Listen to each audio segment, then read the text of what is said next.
Assalamualaikum warahmatullahi wabarakatuh.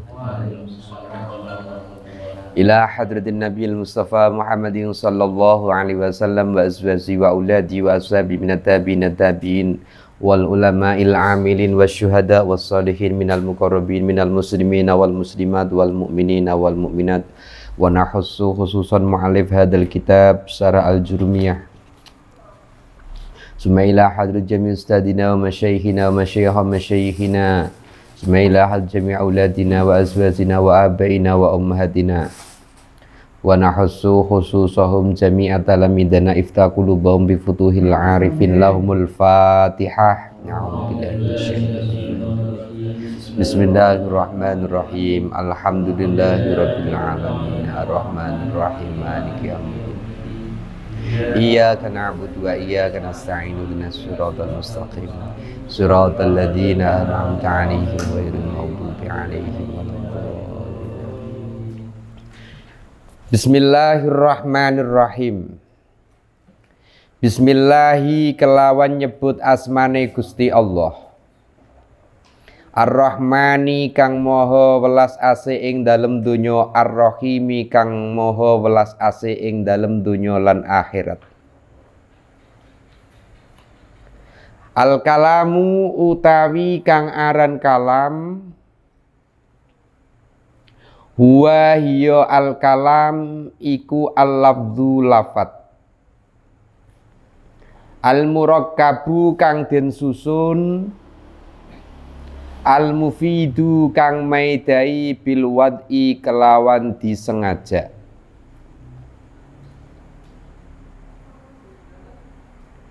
Wa aqsamuhu utawi pira-pira pembagiane kalam iku salah satun ana telu. Rupane telu yaiku ismun suwiji kalimah isim, wa fi'lun lan kalimah fi'il, wa harfun lan huruf. Ja'a kang teka apa huruf limaknan maring maknane. Fal ismu mongko utawi isim iku yu'rafu den kinawerohi apa isim bil hafdhi kelawan diwaca jer. Wat tanwini lan tanwin. Wa dukhulil alifi lan manjinge alif wal lami lan lam. Titik. Wa huruful hafdhi utawi pira-pira huruf jer iku wahya utawi huruful hafdhi iku min suwiji lafat min,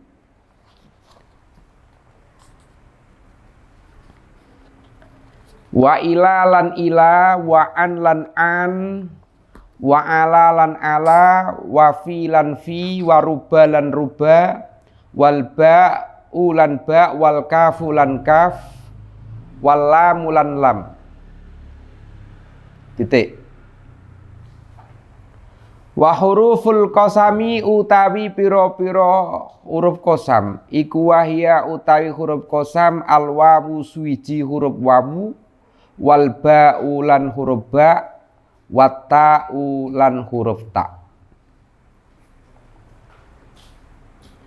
Wal fi'lu utawi kalimah fi'il iku yu'rafu den kinawerohi apa kalimah fi'il bikot kelawan huruf kot, wasini lan sin, wasaufa lan saufa, wata itaknisi lan tak taknis as-sakinati kang mati.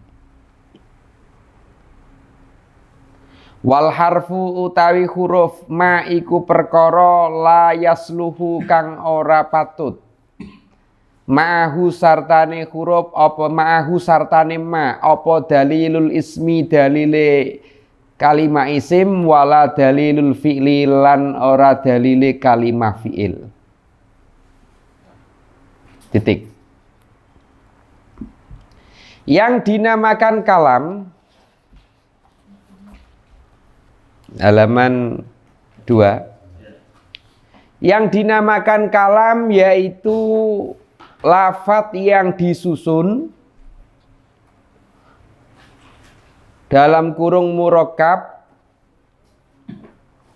berfaedah dalam kurung mufid, dan disengaja dalam kurung wadhu. Kami ulangi, yang dinamakan kalam yaitu lafadz yang disusun dalam kurung murakkab, berfaidah dalam kurung mufid, dan disengaja dalam kurung wadhu. Lalu kemudian apa yang dinamakan lafadz? Lafadz adalah suara yang mengandung sebagian huruf hijaiyah. Contohnya lafadz zaidun. Untuk itu, suara kendang, terompet, dan lain-lain sebagainya tidak dinamakan lafadz. Nah, yang perlu dicermati di sini, zaidun itu merupakan kumpulan huruf yang terdiri dari sebagian dari huruf hijaiyah, yaitu huruf za, ya, dal. Beda dengan suara kendang, tak, dundung, dang. Nah itu, seruling. Atau suara burung. Atau suara hewan, itu tidak dinamakan lafadz. Karena syaratnya yang dinamakan lafadz yaitu suara yang mengandung sebagian huruf hijaiyah.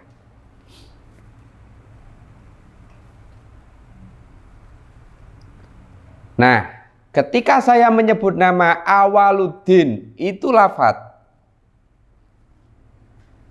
Kang Har, itu lafadz. Kang Wahyu, itu lafadz. Kang Slamet, itu akad, itu lafadz. Kang Akid, itu lafadz.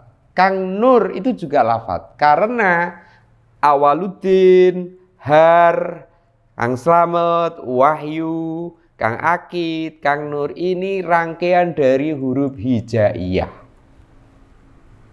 Sekali lagi kami ulangi, yang dinamakan lafadz suara yang mengandung sebagian huruf hijaiyah.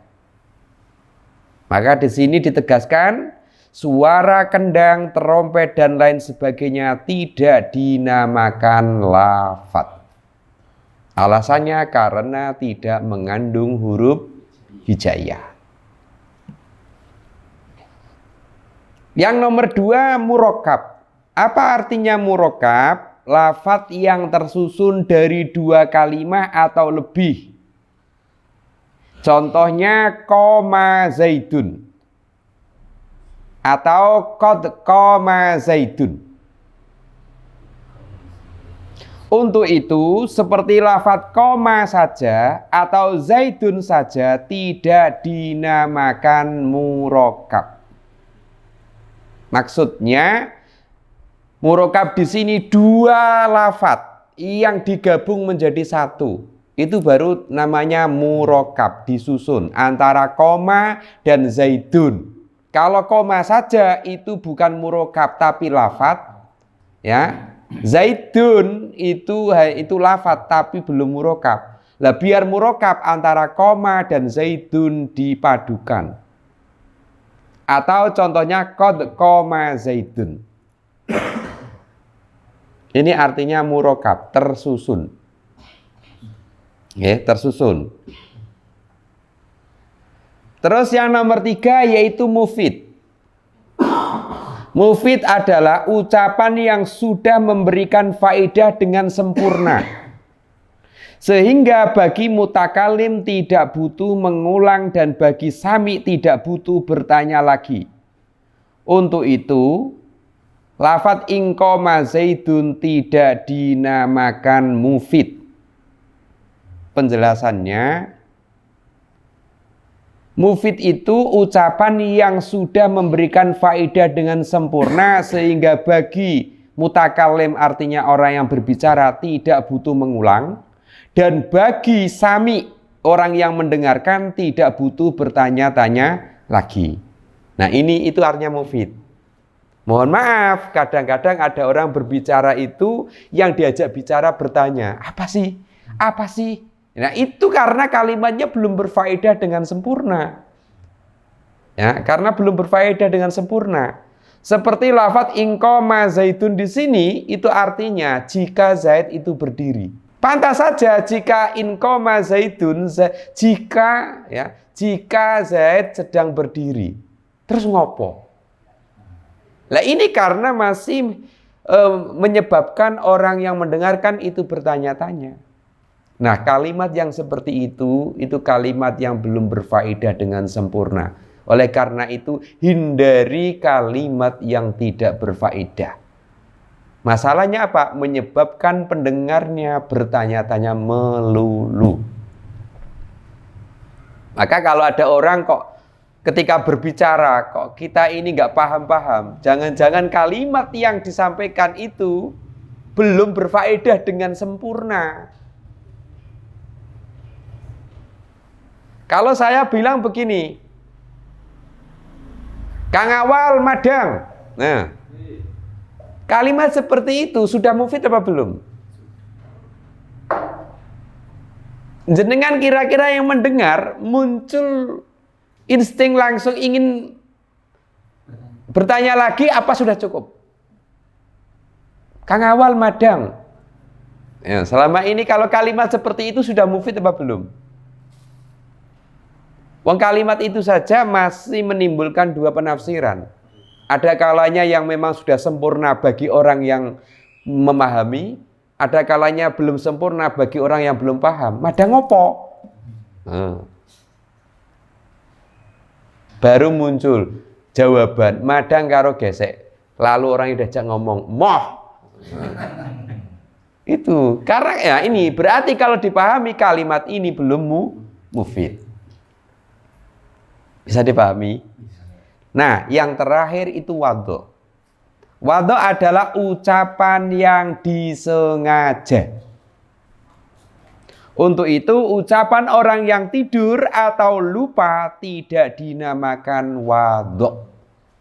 Kalau Kang Awal tidur, dia ngomong meskipun dalam omongannya itu berisi khutbah. Ayyuhal muslimun ittaqullah haqqa tuqatih wa la tamutunna illa wa antum muslimun. Meskipun kalimatnya bagus, tapi itu bukan dinamakan kalimat, tapi mengigau atau ngelindur atau ngelindur.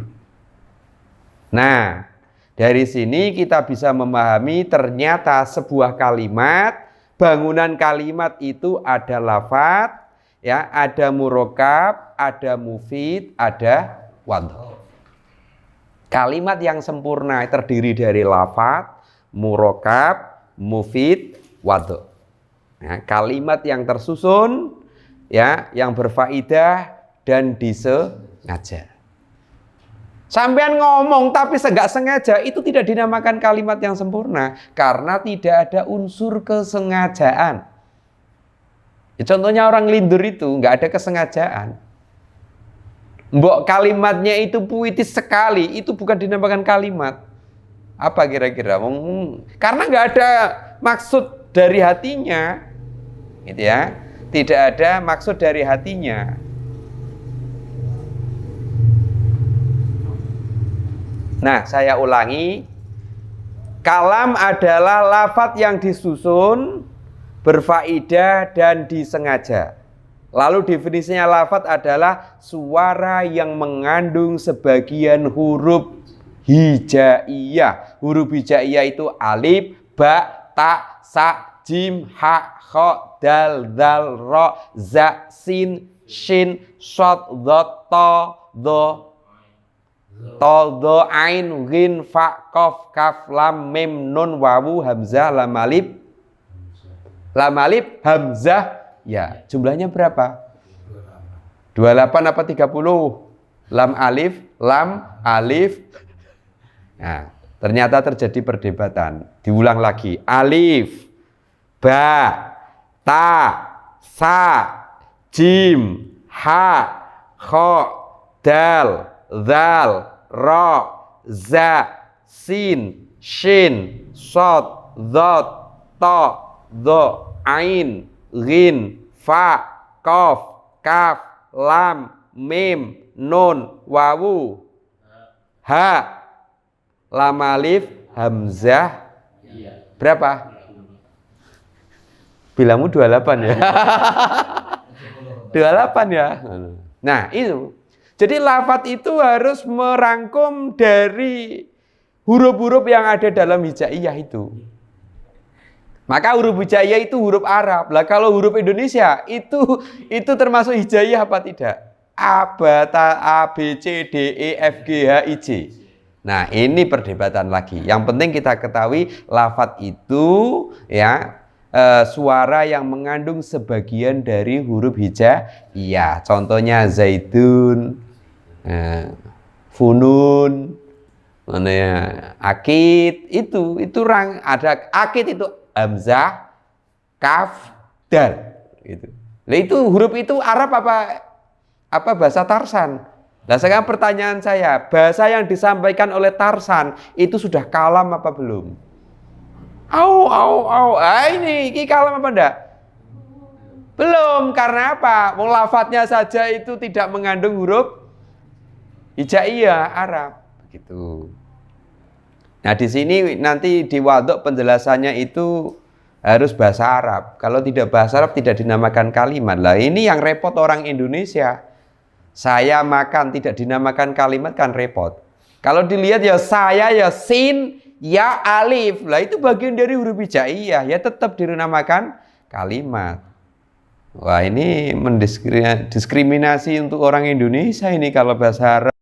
Ini harus syaratnya Arab ya. Kita yang di sini omonganmu tidak berupa kalimat. Loh, katanya itu harus wadho. Lah ada unsur kesengajaan, katanya harus berupa lafadz. Iya. Kan harus berupa dari huruf hijaiyah kan? Nah. Yang kedua murokab, lafadz yang tersusun dari 2 kalimat atau lebih. Saya minum kopi, itu sudah murokab apa belum? Saya minum kopi. Tapi kalau saya bilang saya, itu belum murokab, karena belum ada susunan lainnya. Tapi kalau saya minum, sudah masuk. Tapi belum memahamkan, saya minum kopi. Nah, kalimat itu sudah lengkap. Makanya kalau orang ngomong itu, nek ngomong ke sing jangkep, sing sempurna, sing krungu men ora tokan takon, baik. Itu. Nah, ini. Makanya besok kalau ngomong, omonganmu durung memenuhi syaratnya kalam. Nah, syarat kalam 1 berupa lafadz, ya, murokab, mufid, wadho. Sampai sini ya, ada pertanyaan? Cukup jelas ya? Nah, yang nomor 2 selanjutnya, pembagian kalam ada 3. Wa aksamuhu salasatun, ismun, wa fi'lun, wa harfun ja'a limaknan. Ya, kalam itu dibagi menjadi 3. Yang pertama berupa kalimat isim, yang kedua berupa kalimat fi'il, yang ketiga berupa huruf. Lalu definisinya apa? Nah, ya, definisi dari kalimat isim yaitu kalimat yang menunjukkan arti pada dirinya sendiri tanpa disertai zaman. Saya ulangi, kalimat isim adalah kalimat yang menunjukkan arti pada dirinya sendiri tanpa disertai zaman. Contohnya zaidun, farosun, awalun, ya, wahyu, itu kalimat isim karena ia tidak butuh waktu. Kalimat isim beda dengan kalimat fiil. Kalau kalimat fiil butuh waktu, ya. Lalu apa definisinya kalimat fiil? Kalimat fiil yaitu kalimat yang menunjukkan arti pada dirinya sendiri dengan disertai zaman. Contohnya lafadz doroba menjadi yadribu. Doroba itu artinya makan, yadribu sedang makan. Maka kalau kita pahami zaman itu ada 3. Zaman yang telah lalu, zaman sekarang, dan zaman yang akan datang. Nah, makanya kalimat fi'il itu butuh waktu. Ya saya ulangi, kalimat fi'il itu kan yang kita alami ini. Zaman yang telah lalu, zaman sekarang atau mustakbal, atau zaman yang akan datang. Ini mustakbal. Ya, masa lalu, masa sekarang, masa yang akan datang. Itu kalimat fi'il. Lalu apa definisi kalimat huruf? Kalimat huruf yang menunjukkan arti apabila digabung dengan kalimat lainnya. Contohnya yaitu hal, fi, lam, dan lain-lain. Nanti kita sebutkan. Nah, pembagiannya itu. Kalam dibagi menjadi 3. 1 kalimat isim, 2 kalimat fi'il, 3 kalimat huruf. Ya, pembagi saya ulangi, kalimat isim adalah kalimat yang menunjukkan arti pada diri sendiri tanpa disertai zaman. Contohnya nama seseorang, nama hewan, Zaidun, ya, Saifun atau Saifwah itu, atau Farosun, Dirsun, Darisun. Nah ini makanya jalan kita itu besok jangan risun lah, Darisun, ya. Artinya apa? Jalan pelajar. Nah. Beda dengan kalimat fi'il. Kalimat fi'il yaitu menunjukkan arti pada dirinya sendiri dengan disertai zaman. Contohnya lafaz doroba yadribu. Ya, doroba yadribu. Lalu yang nomor 3 kalimat huruf yaitu kalimat yang menunjukkan arti apabila digabung dengan kalimat lainnya. Contohnya hal, fi, lam, dan lain-lain. Ini. Lalu kita fal ismu, kita lanjutkan. Apa definisi kalimat isim? Ya, tadi fal ismu yu'rafu bil hafdi wa tanwini wa dukhulil alifi wal lami wa hurufil hafdi. Wa hiya min wa ila an wa ala wa fi wa ruba wal ba wal kaf wal lam wa huruful qasam wa ya al wawu wal ba'u wa ta. Definisi dari kalimat isim tadi apa? Kalimat yang menunjukkan arti pada dirinya sendiri tanpa disertai zaman. Lalu untuk mengetahui itu kalimat isim, 1 dengan cara ciri-ciri kalimat isim dibaca jer. Tandanya jer berupa harokat kasroh. Itu maksud dari hafdi. Yang nomor 2 yaitu berupa tanwin. Ya, dia menerima tanwin. Wa tanwini. Yang nomor 3 kemasukan alif dan lam. Yang keempat kemasukan huruf jer. Lah huruf jer ini apa saja? Yang pertama huruf min, ila, an, ala, wafi, waruba, walba, kaf, lam, dan huruf qasam. Huruf qasam itu ada 3, wawu, ba, dan ta. Nah, sekarang kalimat isim ciri-cirinya bil hafdi. Contohnya, ya. Contohnya, tadi ada huruf jer. Ciri-ciri kalimat isim itu bisa kemasukan huruf jer. Saya mulai dari huruf fi. Coba, di situ ada kan? Min, ila, an, ala, fi. Ya, coba. Ini apa ini? Ini apa? Masjid. Masjid itu bahasa Arab umumnya masjidun. Masjidun itu kalimat isim apa kalimat fi'il? Isim. Tandanya isim. Ada tanwin, dibaca masjidun. Tidak masjidu. Tidak masjidah, tidak masjidi. Tapi masjidun. Karena ciri-ciri kalimat isim itu dibaca tanwin. Baik tanwin dhammah, tanwin fathah, tanwin kasroh. Yang nomor 2 yaitu contohnya al-masjidu.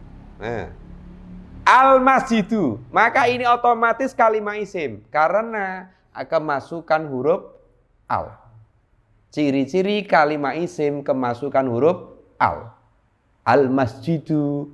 Terus al-kursiyu. Terus at-tabibu. Al-mustashfa. Al-madrasatu. Makanya kalau kata itu, sebuah kalimat kok sudah kemasukan al, tidak boleh ditanwin dhammah. Aslinya masjidun. Pertama dibaca tanwin dhammah. Tapi ketika sudah kemasukan al, maka dia tidak boleh dibaca masjidun. Tapi harus dibaca al-masjidu. Loh kok enggak dun? Iya, karena yang menyebabkan dia dibaca dhammah yaitu berupa huruf al. Kalau masjidun itu artinya masih masjid umum, tapi kalau sudah diberi al, itu sudah menunjukkan masjid tertentu. Istilahnya kalau masjidun itu nakiroh, kalau al-masjidu sudah ma'rifat. Itu nanti belakang. Nah sekarang kalau fi masuk pada kalimat isim menyebabkan huruf di akhir kalimat yang awalnya masjidun ketambahan al menjadi al-masjidu, tapi kalau dikasih fi yang fungsinya mengejarkan tandanya dengan kasroh, maka dibaca al-masjidu ditambahi fi menjadi fil masjidi. Ya. Kalau ditambahi huruf anil masjidi. Karena annya itu berfungsi mengejarkan. Kalau diganti menjadi ilal masjidi, tidak boleh dibaca ilal masjidu, enggak boleh. Ilal masjidah enggak boleh karena ila ini berfungsi mengejarkan harokat pada lafadz al-masjidu menjadi masjidi, ilal masjidi. Kemudian ada ba. Ba itu bil masjidi. Ada kaf kal masjidi. Ada lam lil masjidi.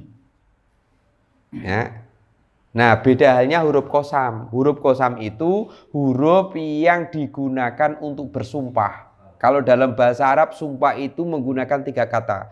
Wallahi, tallahi, billahi.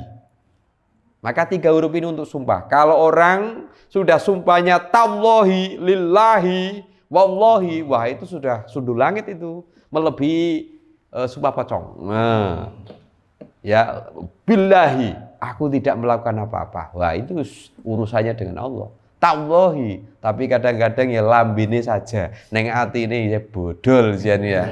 Nah ini, ya ulangi, ciri-ciri kalimat isim diketahui dengan dibaca jer, tandanya dengan harokat kasroh. Yang nomor 2 dibaca tanwin. Yang nomor 3 kemasukan alif dan lam. Yang nomor 4 kemasukan huruf jer. Huruf jer 1 min, ila, an, ala, fi, ruba, ba, kaf, lam, dan huruf qasam. Huruf qasam ada 3, wawu, ba, ta. Ya, sampai di sini bisa dipahami? Ya. Makanya nanti ini baru teorinya. Besok kasihkan contoh. Ini kata ini itu kira-kira kalimat isim apa kalimat itu. Nanti pokoknya ini kasih contoh. Ini kalimat isim apa kalimat fiil apa huruf. Maka dalam kitab apapun isinya cuma 3. Kalau tidak kalimat isim, kalimat fiil. Kalau tidak kalimat fiil, huruf. Bisa menjadi sebuah buku ini hanya terangkai dalam kalimat isim, kalimat fiil, kalimat huruf. Ya toh? Itu.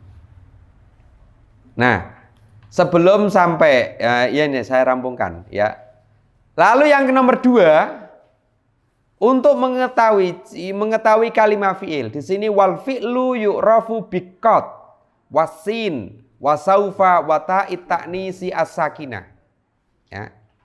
Halaman nomor 5 ya. Untuk mengetahui sebuah kalimat fiil itu setiap lafadz yang kemasukan qad, maka itu kalimat tersebut itu kalimat fiil. Contoh yang paling real, qad qomatis shalah.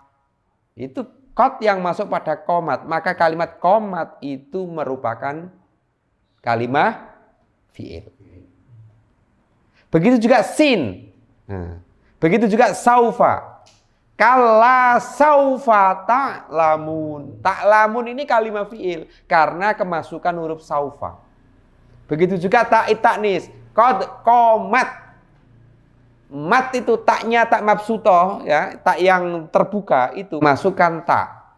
Nah ini ciri-ciri kalimat fiil. 1 yaitu kemasukan qad.